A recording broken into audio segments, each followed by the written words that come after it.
Olá galera do meu canal, bom dia a todos. Hoje o nosso passeio vai ser na Serra do Cágado. Então acompanhe o vídeo aí até o final. Vamos fazer um passeio daqui de Itapipoca até a Serra do Cágado. Bora lá!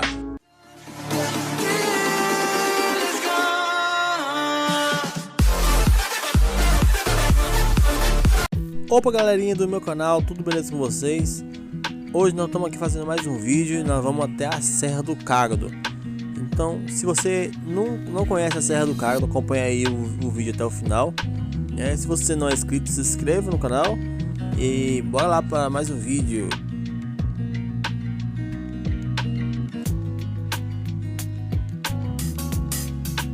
Ali na frente está meu amigo Jovaneco, né? Ele também tem um canal no YouTube.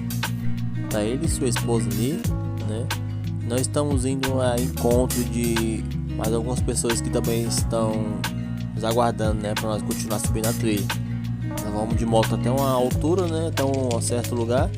Vamos deixar a moto e aí vamos continuar a pé.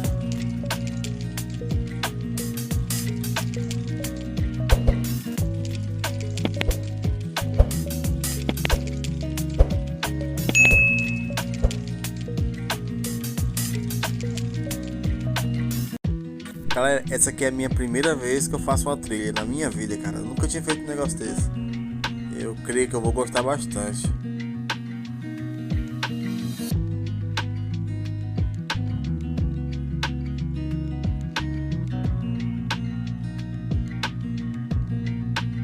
Eu queria ter trazido a minha esposa, mas hoje ela não pôde vir, né?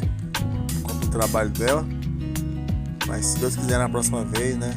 Com certeza vai vir muito mais aí lugares pra gente visitar, pra gente conhecer. E eu sou novo nesse mundo, né? Esse mundo de mostrar os lugares, né? De interior. Geralmente eu filmo mais em Itapipoca, né? Alguns lugares de Itapipoca conhecidos já, né? Agora que eu tô começando a ir para lugares mais distantes, conhecendo as pessoas fantásticas, né? Os amigos, né?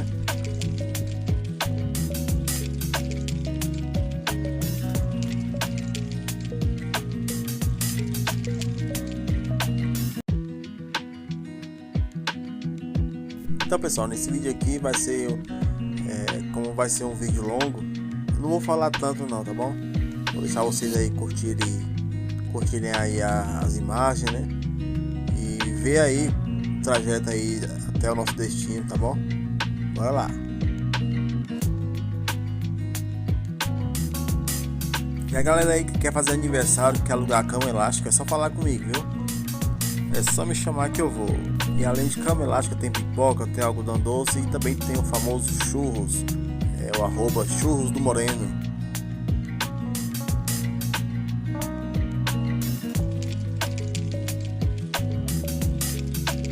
E durante a semana de quarta-feira até domingo eu fico na praça do hotel, né? Que hoje é a praça da prefeitura, no centro de Itapipoca.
chegando aqui com o pessoal, chegaram aqui, ó.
E aqui, pessoal, é um ponto onde nós vamos deixar nossas motos, né? Nós vamos deixar nossa moto ali em cima.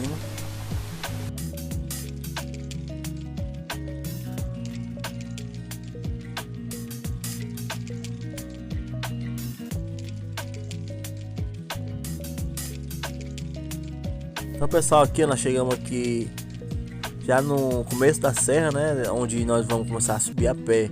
Eu vou filmar para vocês a parte 2. Esse aqui foi a parte 1, nós chegando no local.